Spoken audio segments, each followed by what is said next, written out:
Hello student. तो हम लोग पढ़ रहे थे क्या, हम लोग पढ़ लिए थे क्वांटिटेटिव एनालिसिस। आज हम डिस्कस करेंगे, हाँ क्वालिटेटिव पढ़े थे, आज हम डिस्कस करें क्वांटिटेटिव एनालिसिस। यानी कि हम परसेंटेज कंपोजिशन डिटरमाइन करेंगे ऑर्गेनिक कंपाउंड में जो एलिमेंट प्रेजेंट है, carbon, hydrogen, halogen, sulphur, nitrogen, उनका परसेंटेज कंपोजिशन क्या है, that is deals in quantitative analysis. Quantity के बारे में बात करेंगे। तो आज का लेक्चर जो स्टार्ट होगा that is the quantitative analysis. ठीक है बेटा, यानी कि क्वांटिटेटिव एनालिसिस में जो ऑर्गेनिक कंपाउंड दिया गया है, उस ऑर्गेनिक कंपाउंड में कार्बन का परसेंटेज क्या है, हाइड्रोजन का परसेंटेज क्या है, या नाइट्रोजन का, हेलोजन का, सल्फर का, फास्फोरस का, इन तमाम चीजों को जो हम लोगों ने आइडेंटिफाई किया था किसमें, क्वालिटेटिव एनालिसिस में, उसका परसेंटेज कंपोजिशन यानी अमाउंट क्या है, that deals in this heading quantitative analysis. Quantity तो वही कह रहा है कि what is the quantitative analysis, तो कह रहा है the percentage composition of element को जो डिटरमाइन करते हैं that is known as quantitative analysis. और उसके लिए बहुत सारे मेथड है। जो फर्स्ट मेथड है वो livings combustion methods. Living combustion method जो है it is use for the estimation of carbon and hydrogen. तो आप प्रीवियस ईयर के पेपर जब उठाओगे आज से 15-20 साल के पहले, तो डायरेक्ट स्टेट जो एमबीबीएस एग्जाम लेते थे, वेरियस स्टेट का जो एग्जाम लेते थे, तो वहां देखोगे तो कभी कभी पूछा जाएगा किस तरह से ऑप्शन क्वेश्चन आता है, कैसे क्वेश्चन बनाता है कि livings method is use for the estimation of, 3-4 दे देगा, carbon and hydrogen, carbon and halogen, ठीक है, या हेलोजन या नाइट्रोजन। तो this method is only use for carbon and hydrogen. First question, ठीक है, यानी लिविंग्स मेथड जो कंबशन का मेथड है it is use for the quantitative analysis of carbon and hydrogen. ठीक है बेटा, तो एक क्वेश्चन ये बनता है। ठीक है, वन बाय वन हम डिस्कस करते चलेंगे। अब एक्चुअल में इसमें करते क्या है, तो this is the experimental setup. ये एक्सपेरिमेंटल सेटअप से आपको एकदम 100% क्लियर हो जाएगा कि एक्चुअल में इस मेथड में करते क्या है। तो करते ये हैं कि this is the combustion tube. ये एक्सपेरिमेंटल सेटअप रहता है, ये मार्केट में रेडीमेड अवेलेबल है, आपको बनाने की जरूरत नहीं है, ये मार्केट से हम परचेज कर सकते हैं। ठीक है, जो इंस्ट्रूमेंट क्या करते हैं, सोल्ड आउट करते हैं। तो देखो बेटा, कंबशन ट्यूब होता है, ये रेडीमेड बना है, कुछ करना नहीं है आपको। इस कंबशन ट्यूब में क्या होता है, हम जो ऑर्गेनिक कंपाउंड का एनालिसिस करना होता है, उस ऑर्गेनिक कंपाउंड का नोन मास, जिसका हमको मास कितने ग्राम है, कितना है, वे करके इस प्रोसिलन डिस्क में, ये जो लिया हुआ है बाउल टाइप का, उसको बोलते हैं प्रोसिलन डिस्क। ठीक है, प्रोसिलन डिस्क या चाइना डिस्क, चाइना क्ले होता है, पत्थर का बना होता है, तो इसको प्रोसिलन डिस्क उसमें रख देते हैं। रखने के बाद बर्नर लगा देते हैं, हीटिंग करते हैं। जैसे जैसे हीट करोगे, ठीक है, हीट करोगे तो क्या होगा बेटा, ऑर्गेनिक कंपाउंड बर्न करेगा, जलेगा। ठीक है, यानी कि बर्न करेगा, और जब बर्न करेगा तो ये पास करेगा किससे, कॉपर ऑक्साइड का पिलेट्स होता है। पिलेट्स मतलब छोटे छोटे डॉटेड, मतलब टैबलेट की तरह होता है कॉपर ऑक्साइड का पिलेट्स, उससे ये पास करेगा। तो जो पास करता है तो कार्बन जो है इस ऑर्गेनिक कंपाउंड में converted into, oxidize into CO2, and hydrogen in presence of organic compound is oxidize into H2O। ध्यान से सुनना, ऑर्गेनिक कंपाउंड को हीट किए, वो कॉपर ऑक्साइड प्लेट से पास करेगा, तो कॉपर ऑक्साइड प्लेट से जब पास करेगा, यहाँ पे ऑक्सीजन भी हम इधर से क्या कर रहे हैं, प्योर ड्राई ऑक्सीजन इसमें पास करा रहे हैं, तो ऑक्सीजन भी इसको मिल जा रहा है, प्लस ये बर्न करेगा, तो कार्बन और हाइड्रोजन अलग अलग होंगे ऑर्गेनिक कंपाउंड से, बर्न करेंगे, ड्राई एयर दे रहे हो in the presence of copper oxide plate. ठीक है, उस कॉपर ऑक्साइड प्लेट के प्रेजेंस में कार्बन कन्वर्टेड इनटू CO2, यानी carbon oxidize into CO2, and hydrogen converted into water. अब क्या होगा कि ये पास करेगा CO2 एज अ वेपर के फॉर्म में, H2O एज ए वेपर के फॉर्म में, क्योंकि हमने हीट किया है।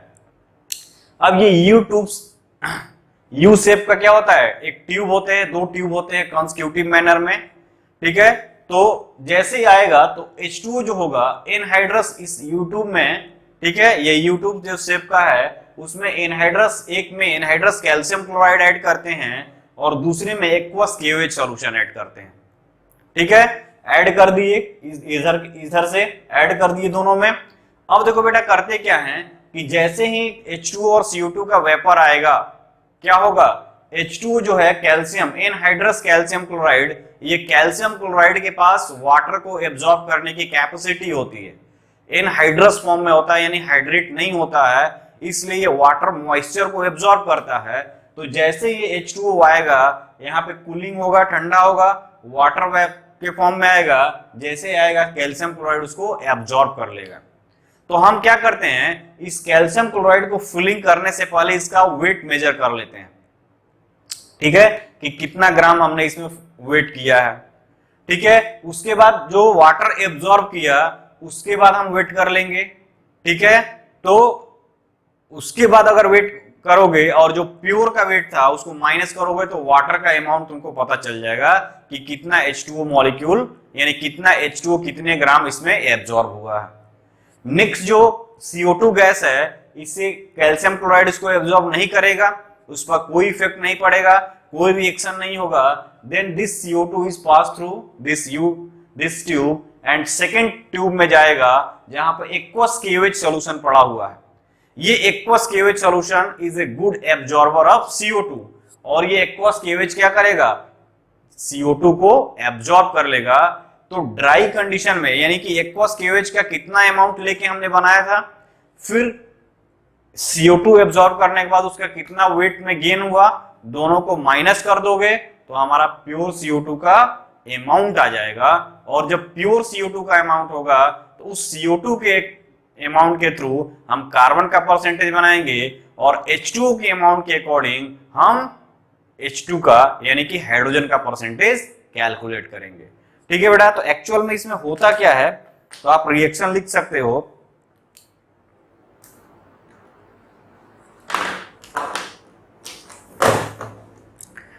ए known mass of organic compound, यहां लिखोगे a known mass of organic compound is burned in combustion tube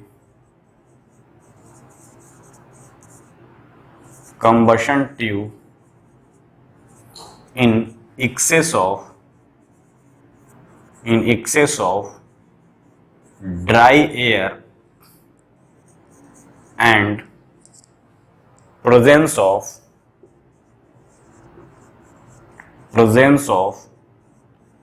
copper oxide, ठीक है।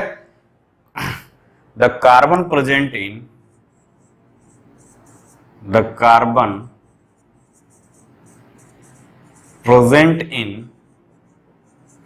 organic compound is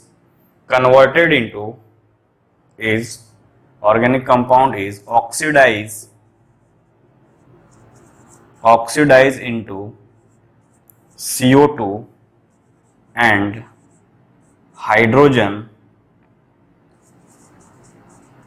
converted into H2O, ठीक है बेटा।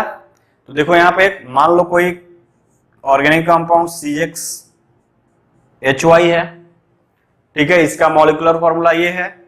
इसको हमने क्या किया, ऑक्सीजन के प्रेजेंस में हीट किया, ड्राई एयर के प्रेजेंस में, ठीक है। कॉपर प्लेट्स भी है, Cu ऑक्साइड, ठीक है बेटा, यानी कि कॉपर ऑक्साइड भी है यहाँ पे। तो क्या बनेगा, X मोल CO2 बन जाएगा और Y/2 मोल क्या बन जाएगा, H2O। Y मोल लिए हो तो ये कटेगा, H2O निकलेगा। तो इसको अगर तुम बैलेंस करोगे ऑक्सीजन को तो X + Y/4 आ जाएगा, ठीक है। तो ये इक्वेशन हुआ, यानी ये रिएक्शन हो रहा है इसके अंदर। अब देखो बेटा होता क्या है, ये हुआ। अब देखो क्या होगा, द CO2 इज एब्जॉर्ब्ड इन, यहां से लिखोगे नेक्स्ट, यहां पे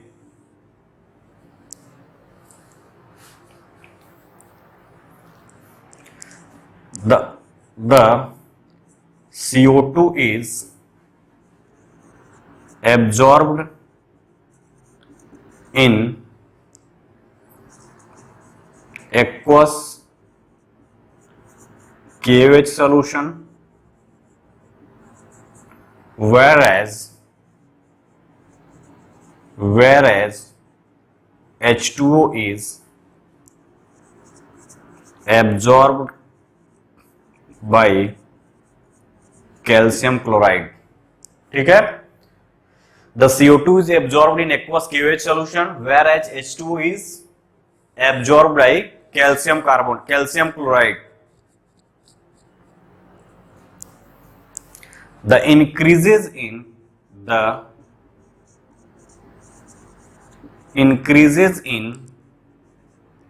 mass of KOH and calcium chloride, the amount of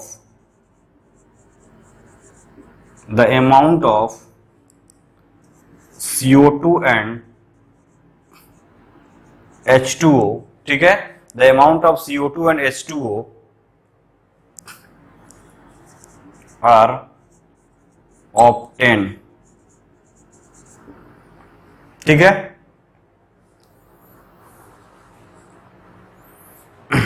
the amount of CO2 and H2O are obtained। ठीक है,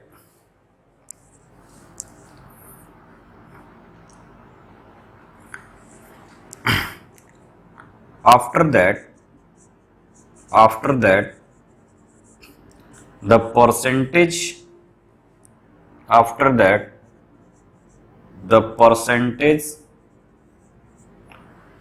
of carbon and hydrogen are calculated from CO2 and H2O। ठीक है बेटा, तो यही प्रोसीजर करते हैं लिविक कंबशन मेथड में। बर्न कराते हैं, carbon converted into CO2, KOH absorb करेगा, KOH का जो मास इंक्रीज करेगा तो जो प्रीवियस बिना एब्जॉर्ब किए का मास और एब्जॉर्ब करने के बाद का मास, दोनों का डिफरेंस निकाला होगा तो CO2 का अमाउंट पता चल जाएगा। उसी तरह H जो होगा ऑर्गेनिक कंपाउंड में वाटर में कन्वर्ट होगा, ये कैल्शियम क्लोराइड एब्जॉर्ब करेगा। उसके पहले क्या करते हैं, इसका वेट किए रहते हैं। ठीक है, तो आफ्टर एब्जॉर्प्शन और बिफोर एब्जॉर्प्शन दोनों का डिफरेंस निकालेंगे तो वाटर का अमाउंट पता चल जाएगा, और उस वाटर और H2O के अमाउंट से, यानी कि H2O और CO2 के अमाउंट से हम कार्बन और हाइड्रोजन का परसेंटेज, एलिमेंटल परसेंटेज कैलकुलेट कर लेंगे। ठीक है बेटा, तो ये है मेथड। अब देखो कैसे कैलकुलेट करेंगे, इसका प्रोसीजर क्या है, मतलब कि इसका फॉर्मूला कैसे तुम डिराइव करोगे।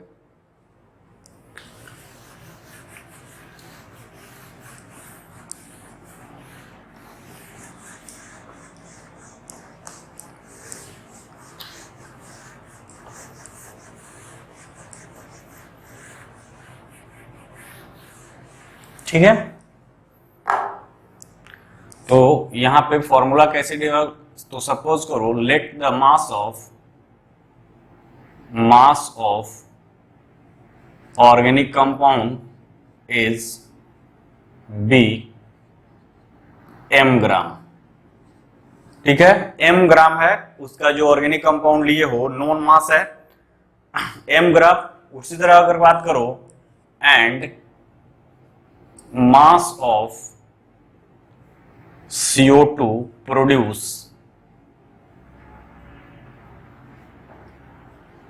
m1 ग्राम। ठीक है, उसी तरह mass of H2O produce that is the m2 gram.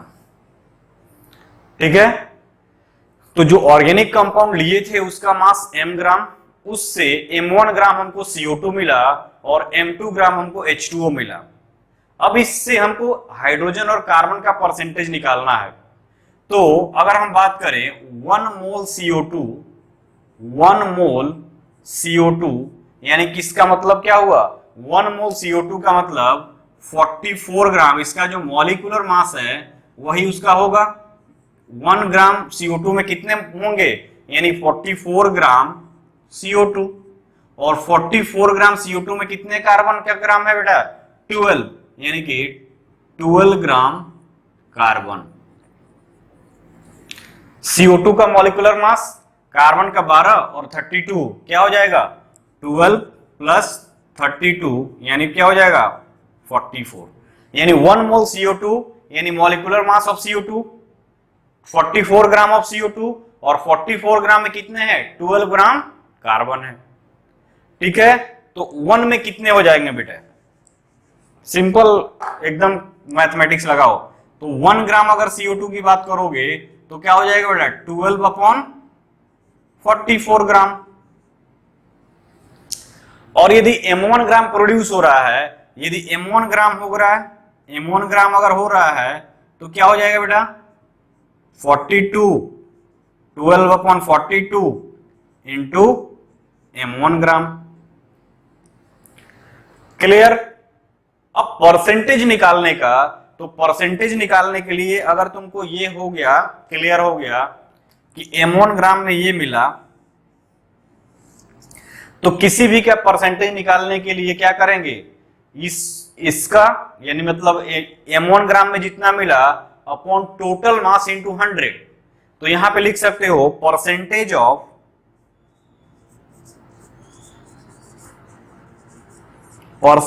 Of carbon, यानी कार्बन का परसेंटेज की बात करोगे, ठीक है बेटा, परसेंटेज ऑफ कार्बन की बात करोगे तो ये हो जाएगा 12 अपॉन 44 इंटू M1 दिया हुआ है, ये M1 अपॉन ये total mass M into 100। This is the formula for the calculation of percentage of what, carbon in the organic compound by the Liebig's method. तो क्या है बेटा यहां पे, तो एक्चुअल में फॉर्मूला में है क्या, परसेंटेज ऑफ कार्बन निकालने के लिए atomic mass of carbon upon molecular mass of CO2। M1 क्या है, CO2 प्रोड्यूस, यानी amount of CO2 produce upon total mass given है इंटू 100। तो आप इसको भी लिख सकते हो मास of CO2 upon molecular mass of CO2, ठीक है, यानी molecular mass of organic compound into 100। तो क्या लिख सकते हो यहां पे, ये पहले छाप लो, छाप लिए।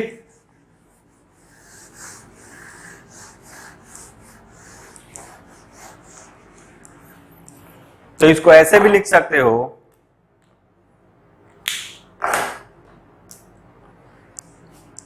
Percentage of CO2 is equal to 12 upon 44, 12 upon 44 into mass of CO2 upon mass of organic compound into 100। ये भी वही चीज है जो वो है, ये थोड़ा लैंग्वेज में लिख दिया, वो ऐसे M1 M2 के फॉर्म में है। ठीक है बेटा, तो इस तरह से हम परसेंटेज कंपोजिशन निकालते हैं, किसका, कार्बन का। अब हम देखते हैं हाइड्रोजन के लिए।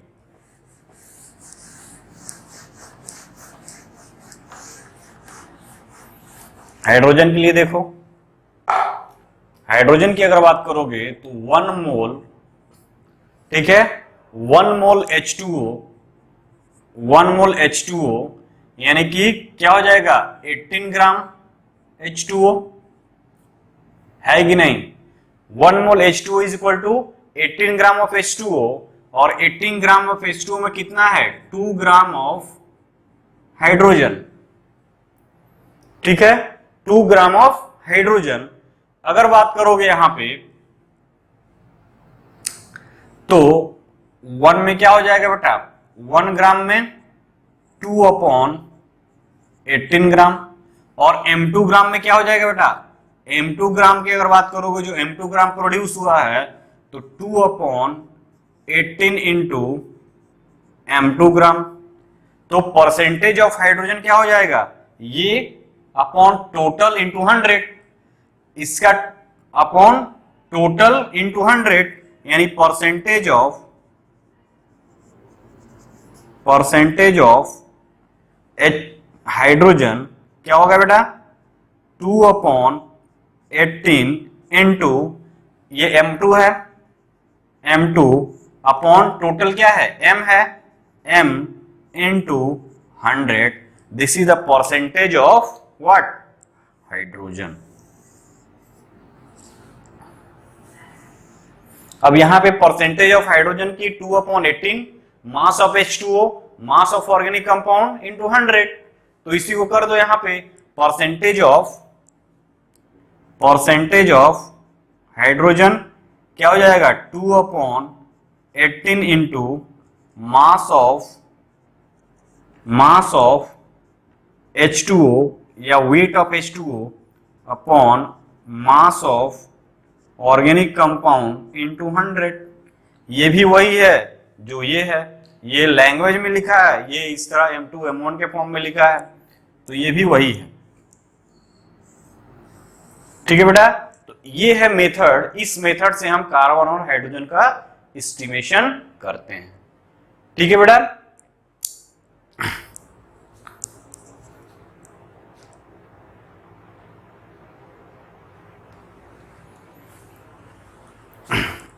यहां पे देखो बेटा, ये जो क्वेश्चन है उसी पे है, परसेंटेज कंपोजिशन ऑफ कार्बन और हाइड्रोजन के लिए है।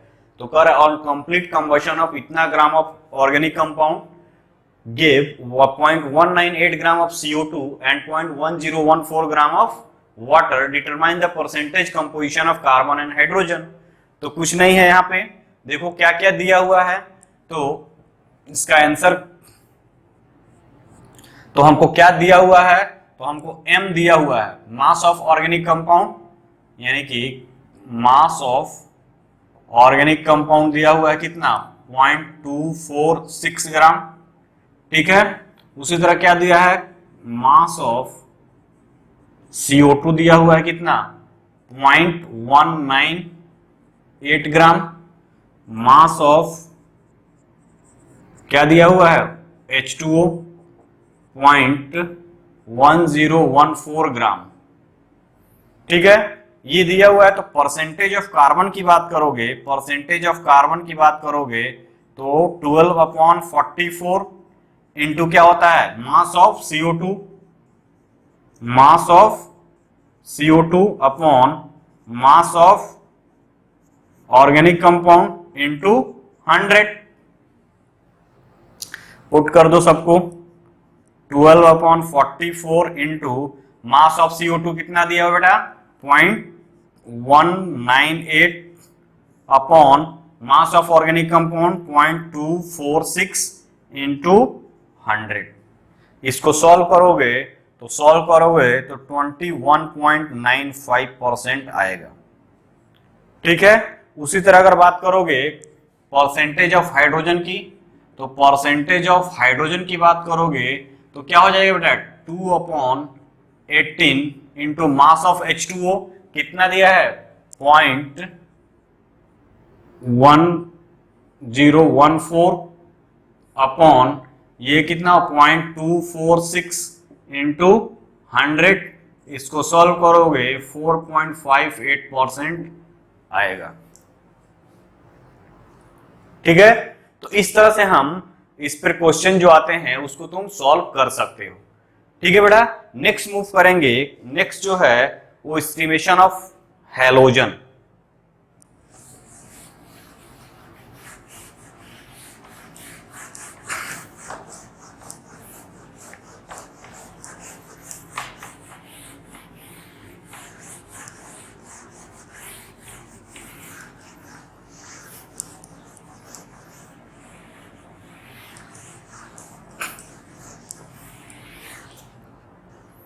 ठीक है बेटा, एस्टिमेशन ऑफ हैलोजन।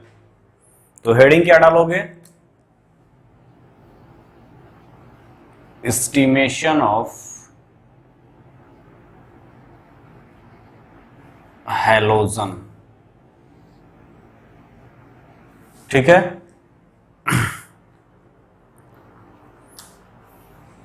तो यहां लिख सकते हो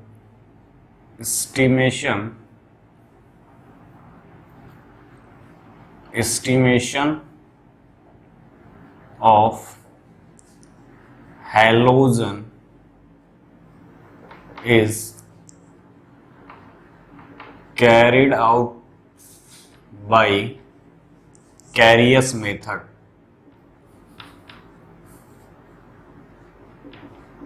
Carius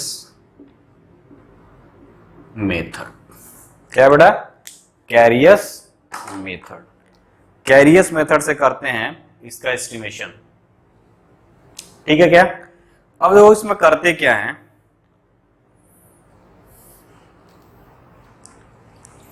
नोन मास लेते हैं, known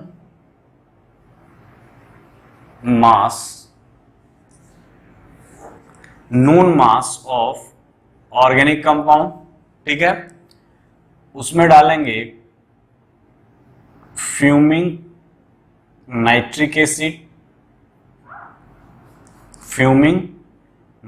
acid plus silver nitrate. ये सब किस में लेते हैं? कैरियस ट्यूब में। ये सब कैरियस ट्यूब होता है, ग्लास का ट्यूब होता है, कैरियस ट्यूब। ठीक है बेटा, कैरियस ट्यूब में लेकर इसको हम हीट करते हैं। कैरियस ट्यूब में लेकर इसको जब हीट करोगे तुम, ठीक है, हैलोजन जो होगा इसमें बेटा वो क्या होगा? हैलोजन जो होगा वो AgX में कन्वर्ट हो जाएगा। ठीक है, हैलोजन जो होगा AgX में कन्वर्ट हो जाएगा और जो कार्बन होगा वो CO2 के फॉर्म में आएगा और वाटर के फॉर्म में आ जाएगा। हम एस्टिमेशन किसके कर रहे हैं? हैलोजन का। तो known mass of organic compound fuming nitric acid. Fuming nitric acid किसके लिए? ऑक्सीडाइज के लिए कार्बन और हाइड्रोजन को ऑक्सीडाइज करेगा CO2 और H2O में, उससे हमको मतलब नहीं है।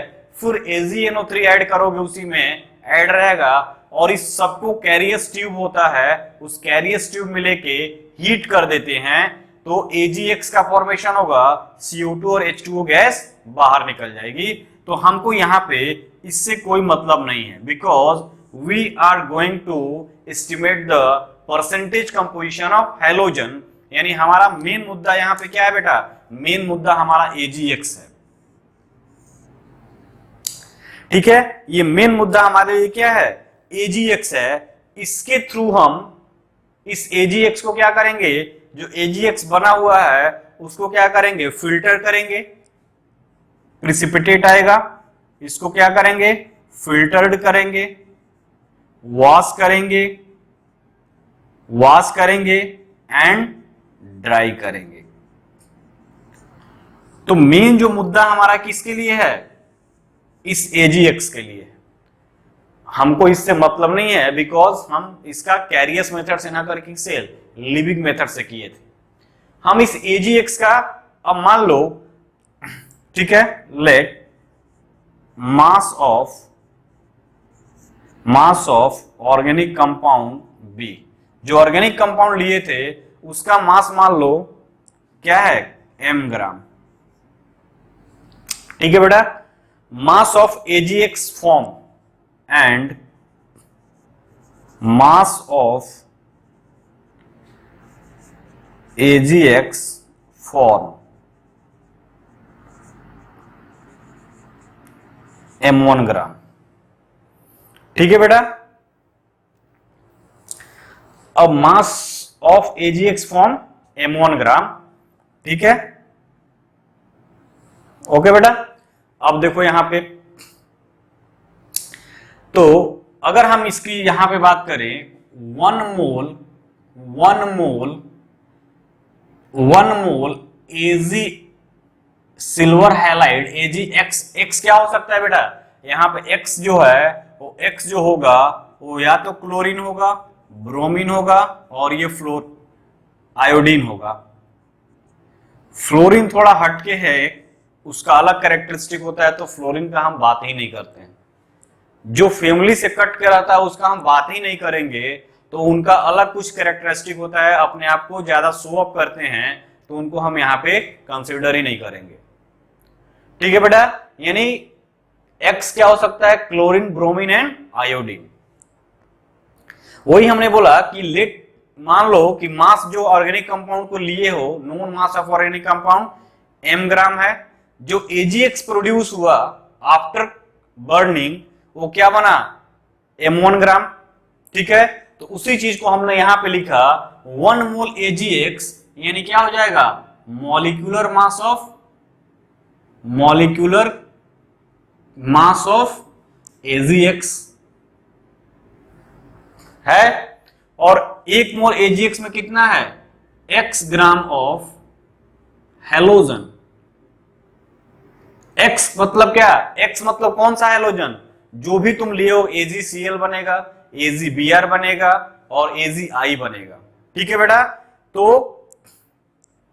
अगर बात करें यहां पे मॉलिक्यूलर मास ऑफ AgX, तो मॉलिक्यूलर मास ऑफ AgX, अगर इसका परसेंटेज की बात करोगे बेटा, तो mass of halogen in m1 ग्राम कितने हो जाएंगे, यानी कि परसेंटेज ऑफ हेलोजन की बात करोगे तो यहां पे अगर बात करोगे मास ऑफ हेलोजन इन, ये m1 ग्राम में, m1 ग्राम की बात करोगे, mass of halogen in m1 ग्राम, तो x अपॉन इसका mass upon molecular mass of AgX,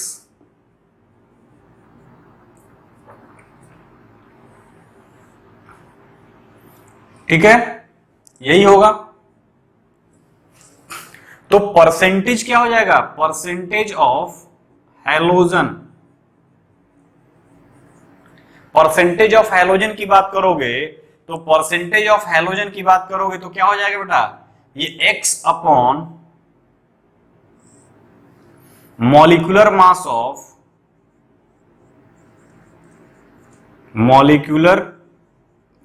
of AgX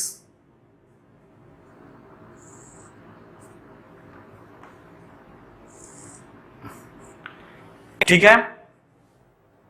x क्या है, एटॉमिक मास ऑफ हेलोजन है, यानी कि x upon molecular mass of AgX into क्या हो जाएगा, मास ऑफ AgX फॉर्म,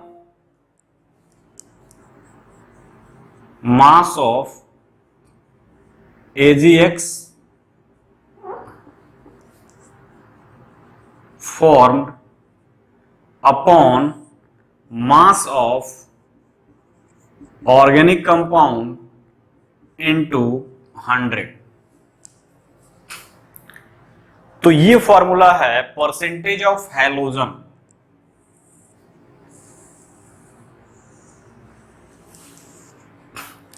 ठीक है बेटा, इस फॉर्मूला के थ्रू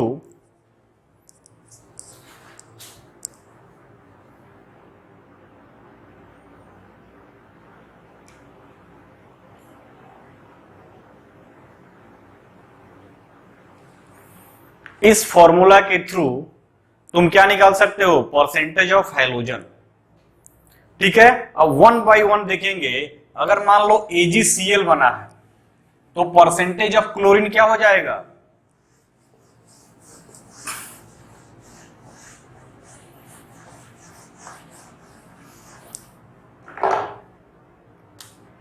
तो देखो यहां पे परसेंटेज ऑफ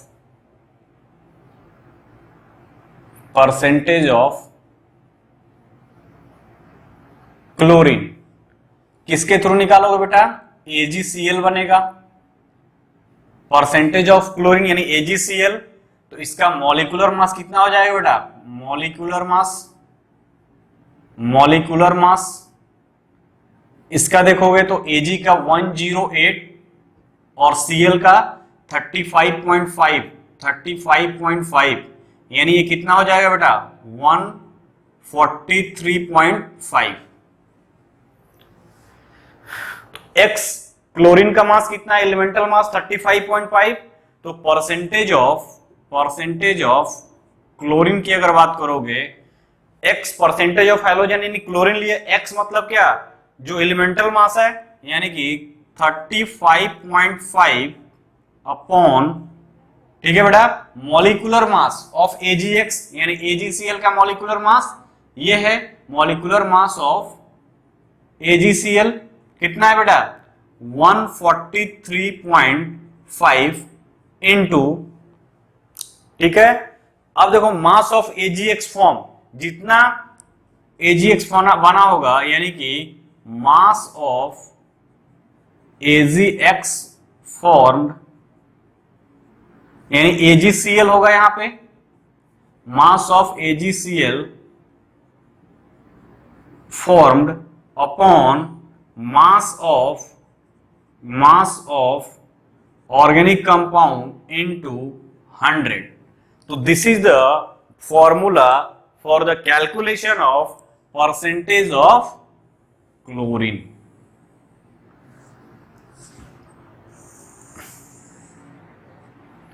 ये हुआ क्लोरीन के लिए। दूसरा क्या है बेटा, ये फर्स्ट क्लोरीन के लिए, सेकंड परसेंटेज ऑफ ब्रोमीन, ठीक है। तो ब्रोमीन के लिए क्या बनेगा बेटा AgBr बनेगा, ठीक है। AgBr बनेगा तो यदि बात करोगे तो कैसे लिखोगे, यहां पे AgBr की बात करोगे तो सिल्वर का मॉलिक्यूलर मास, अगर बात करोगे इसका मॉलिक्यूलर मास निकालोगे तो मॉलिक्यूलर मास क्या हो जाएगा, Ag का 108 प्लस Br का 80 188, तो this is the molecular mass of AgBr। तो परसेंटेज ऑफ ब्रोमीन क्या हो जाएगा, परसेंटेज ऑफ Br जो होगा वो क्या होगा, एलिमेंटल मास यानी कि Br का कितना है 80 अपॉन 188 किसका, molecular mass of AgBr into mass of AgBr form कितना बना, upon mass of organic compound into 100। तो this formula is utilized for the estimation of bromine in the given organic compound, ठीक है। 80 upon 188 mass of AgBr form upon mass of organic compound. उसी तरह अगर iodine की बात करोगे तो यहां पे लिखते हैं परसेंटेज ऑफ आयोडीन की बात करोगे, परसेंटेज ऑफ आयोडीन की अगर बात करोगे तो क्या बनेगा बेटा AgI, सिल्वर आयोडाइड। अगर इसकी बात करोगे सिल्वर आयोडाइड का तो मॉलिक्यूलर मास क्या हो जाएगा बेटा, मॉलिक्यूलर मास तो Ag का 108, आयोडीन का 127, तो Ag का क्या होता है, Ag का 108 और आयोडीन का 127, तो ये कितना हो जाएगा बेटा 235। AgI का जो मॉलिक्यूलर मास है क्या है 235, तो परसेंटेज ऑफ आयोडीन या I क्या हो जाएगा बेटा, मॉलिक्यूलर मास ऑफ आयोडीन यानी 127 अपॉन 235, ठीक है, 127 upon 235 into mass of AgI formed upon mass of organic compound into 100. तो this formula is used for the estimation of iodine from the given organic compound. तो ये है halogen का test, कुछ भी नहीं है, नॉन मास ऑर्गेनिक कंपाउंड लेते हैं, फ्यूमिंग नाइट्रिक एसिड डालते हैं, उसमें सिल्वर नाइट्रेट डालोगे, तो सिल्वर नाइट्रेट डालने से क्या होगा कि जो ऑर्गेनिक कंपाउंड में हेलोजन है वो AgNO3 से कंबाइन करेंगे, AgX के फॉर्म में जाएंगे, X में भी क्लोरीन, ब्रोमीन और आयोडीन, जो भी बनेगा fuming nitric acid carbon content जो कार्बन और हाइड्रोजन को ऑक्सीडाइज करेगा CO2 और H2O में, उससे हमको कोई मतलब नहीं है, हमको मतलब क्या है AgX यानी सिल्वर हाइलाइट का प्रिसिपिटेट बना रहा है, ठीक है, क्योंकि हमको हेलोजन को एस्टिमेशन करना है, उसको फिल्टर करेंगे, ड्राई करेंगे, वॉश करेंगे, ड्राई करेंगे, फिर उसका वेट लेंगे, ठीक है। तो 1 मोल AgX की बात करोगे, यानी 1 मोल अगर AgCl ले रहे हो तो मॉलिक्यूलर मास ऑफ AgCl कितना आ जाएगा 143.5, और उसमें कितना क्लोरीन है 33.5। तो M1 की बात करोगे, M1 ग्राम ऑफ AgCl तो क्या हो जाएगा 35/35.5 हो 143.5 इंटू M1 ग्राम। परसेंटेज के लिए क्या करते हैं, उसका अपॉन टोटल मास इंटू 100, वही हमने सब में किया हुआ है और सेपरेट में करके आपको यहाँ पे हमने परोस दिया है। अब आपको इसको कैसे हैंडल करना है, कैसे यूज करना है, ये आप खुद जानोगे। उसी से रिलेटेड क्या है, एक क्वेश्चन है, उसको हम लोग देखते हैं।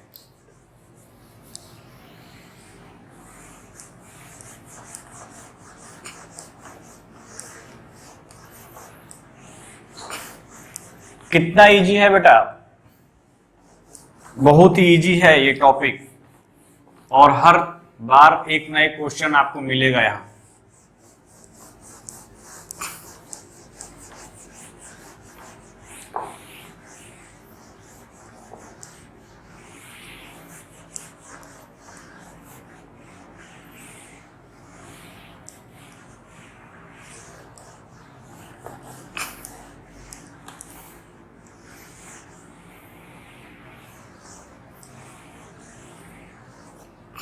ठीक है बेटा,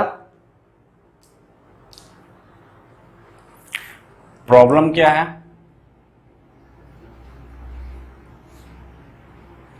कह रहा कैरियस मेथड से, कह रहा in Carius method of estimation of halogen, in Carius method of estimation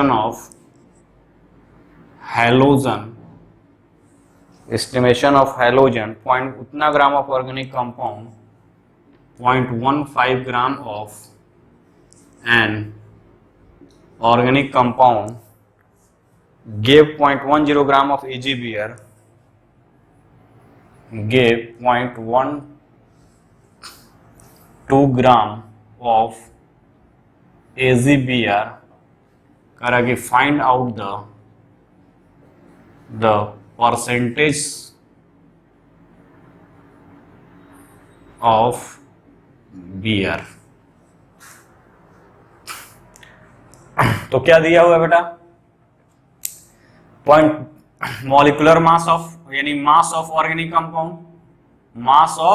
organic compound कितना दिया 1.5 ग्राम, ठीक है। मास ऑफ AgBr फॉर्म कितना दिया हुआ है 0.12 ग्राम। तो फॉर्मूला लगा दो, परसेंटेज ऑफ Br की बात करोगे तो 80 एटॉमिक वेट अपॉन AgBr का, तो AgBr का 188, 80 और Ag का 108 और 80, 188 into mass of AgBr form 0.12 upon mass total mass 0.15 into 100, ठीक है। इसको सॉल्व करोगे तो ये 34.5 0.04% आएगा। तो इस तरह से क्वेश्चन पूछे जाते हैं। ये क्वेश्चन एनसीईआरटी का है, आप खुद देख सकते हो, बहुत ही इजी इस तरह क्वेश्चन बनते हैं। ठीक है बेटा, नेक्स्ट देखेंगे estimation of sulphur.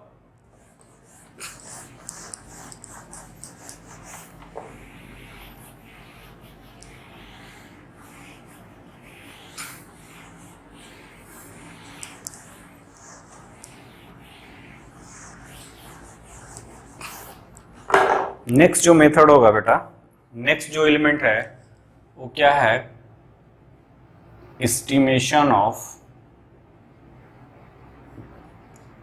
Sulphur.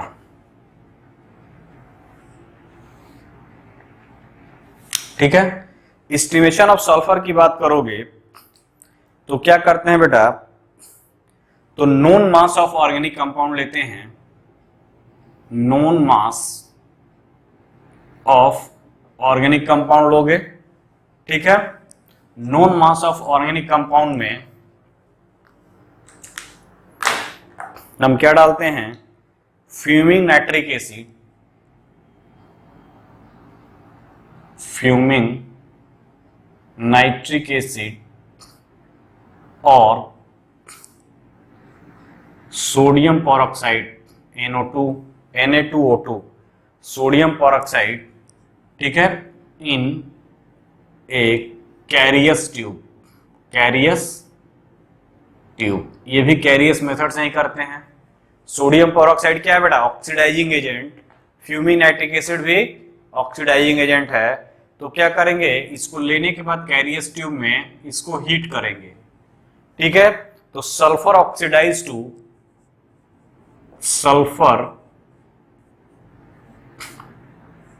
present in organic compound is oxidized to sulfuric acid, sulphuric acid, यानी H2SO4 में कन्वर्ट हो जाएगा। ठीक है बेटा, सल्फर जो होगा ऑर्गेनिक कंपाउंड में, nitric acid oxidizing agent sodium peroxide से ऐड करके हीट करोगे तो सल्फर जो ऑर्गेनिक कंपाउंड में प्रेजेंट है that is oxidize into sulphuric acid. ठीक है बेटा, अब इसी सल्फ्यूरिक एसिड सॉल्यूशन में क्या करते हैं बेटा, एक्वस सॉल्यूशन ऑफ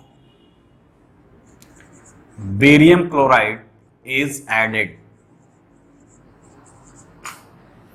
ठीक है, added in excess amount, in excess. ठीक है, अब ये सल्फ्यूरिक ये सब वाटर ऑर्गेनिक कंपाउंड लिए, फ्यूमिंग नाइट्रिक एसिड डाले। ठीक है, वाटर है उसमें, H2SO4 में कन्वर्ट हुआ, उसमें क्या करेंगे, aqueous solution of barium chloride add करेंगे। ठीक है, a white precipitate of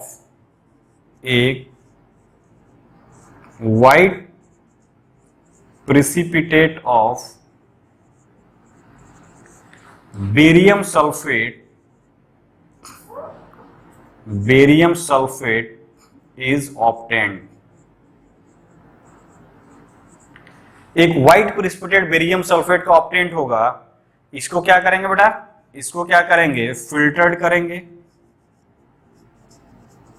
filtered कर लेंगे, फिर इसको वॉश करेंगे, फिर इसको ड्राई करेंगे एंड देन इसका वे लेंगे। ठीक है, इसको वे कर लेंगे। ठीक है बेटा, तो हमको मिला क्या, अल्टीमेटली इस ऑर्गेनिक कंपाउंड से हमको मिल रहा है क्या, बेरियम सल्फेट। अब उस बेरियम सल्फेट के रिस्पेक्ट में हम सल्फर का क्या करेंगे, परसेंटेज कैलकुलेट कर लेंगे। बेरियम सल्फेट के रिस्पेक्ट में हम क्या करेंगे, इसका परसेंटेज कैलकुलेट करेंगे। ठीक है बेटा, यानी कि नॉन ऑर्गेनिक कंपाउंड से हमने HNO3 और पेरोक्साइड को ऐड किया, हीट किया इन कैरियस ट्यूब, कैरियस मेथड ये भी है, कैरियस ट्यूब। तो जो सल्फर होगा ऑर्गेनिक कंपाउंड में ऑक्सीडाइज हो जाए किसमें, सल्फ्यूरिक एसिड में, H2SO4 में, and now in H2SO4 solution, in excess amount of barium chloride is added, then what happen? This barium sulfate precipitate is formed while HCl gas is liberated. अब इस barium sulphate जो बना हुआ है, this is white colour precipitate होता है, इसको क्या करेंगे, सॉल्यूशन में है, नीचे बैठा हुआ प्रिसिपिटेटिक फॉर्म में है, तो क्या करेंगे बेटा, इसको फिल्टर्ड करेंगे, इसको वॉश करेंगे, इसको ड्राई करेंगे, देन इसका वेट ले लेंगे। ठीक है, अब इसके रिस्पेक्ट में हम सल्फर का क्या करेंगे, परसेंटेज कंपोजिशन निकाल देंगे। ठीक है बेटा, तो देखो कैसे निकालेंगे। अब लिखोगे filter, wash, dry and then weight. अब इसके रिस्पेक्ट में the percentage of sulphur is determined from the weight of barium sulphate. तो यहां पे लिख सकते हो the percentage of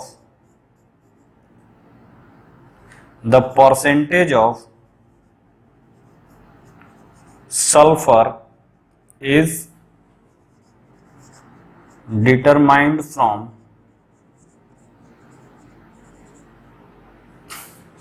mass of barium sulphate. Mass है, मॉलिक्यूलर मास नहीं है, मास ऑफ बेरियम सल्फेट। ठीक है, तो कैसे ये कैलकुलेट करेंगे। ठीक है, तो देखो कैसे करोगे। तो मान लो यहां पे let mass of organic compound taken is m gram and mass of barium sulfate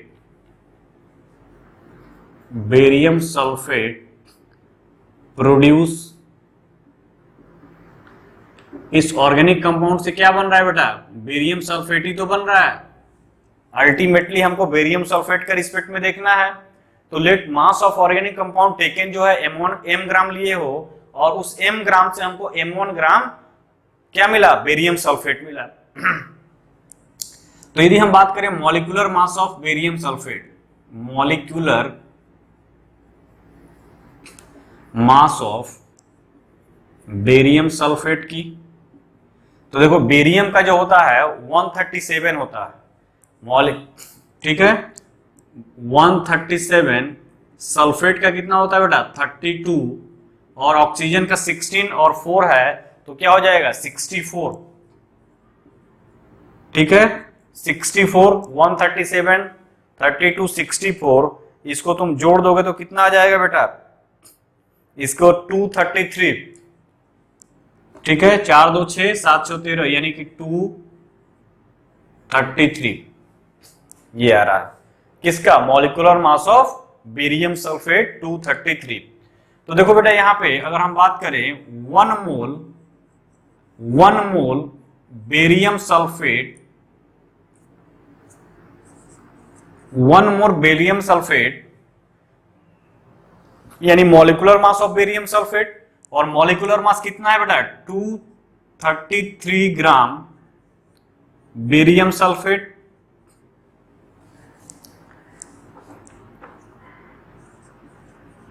barium sulphate, और उस 233 में बेरियम कितना है बेटा, यानी सल्फेट कितना है, सल्फर 32 ग्राम सल्फर है।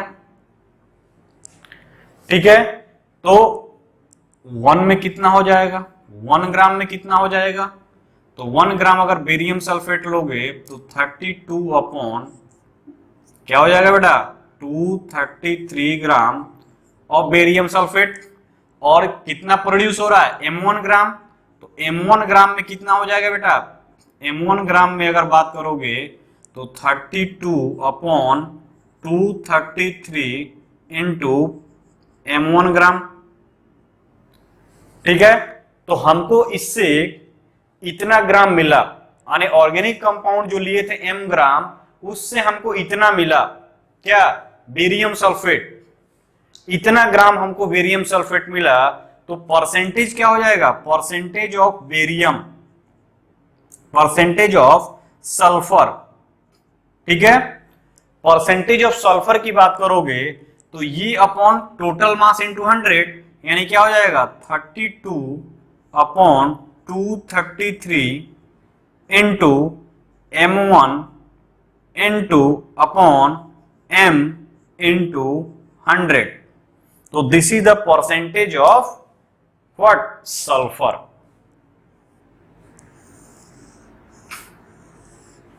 परसेंटेज ऑफ सल्फर यानी तुम क्या कह सकते हो यहां पे? परसेंटेज ऑफ सल्फर यानी कि elemental mass of sulphur upon molecular mass of barium sulphate into molecular mass of barium sulphate form upon mass of organic compound into 100। इसको तुम ऐसे भी लिख सकते हो। तो यहां पे लिख सकते हो क्या? परसेंटेज ऑफ सल्फर में अगर बात करोगे तो ये तो कांस्टेंट बना रहेगा 32 upon 233 into mass of barium sulphate formed upon mass of organic compound into 100। वही चीज है जो उसको इस फॉर्म में है और इस फॉर्म में है। ठीक है बेटा, तो इस तरह से हम क्या करते हैं? सल्फर का एस्टिमेशन करते हैं ऑर्गेनिक कंपाउंड में। ठीक है,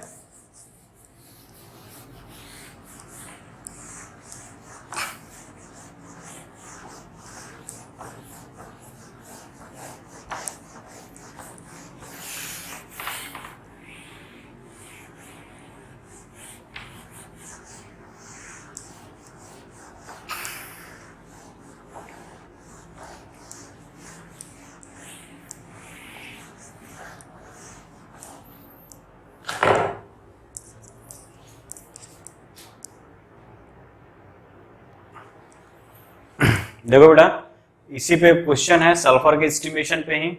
तो कह रहा है कि in sulphur estimation 0.157 gram of organic compound gave 0.4813 gram of what? Barium sulphate. तो कह रहा what is the percentage of sulphur in the given compound. ठीक है, उस कंपाउंड में सल्फर का परसेंटेज कितना है? तो सबसे पहले क्या लिखोगे? क्या दिया हुआ है?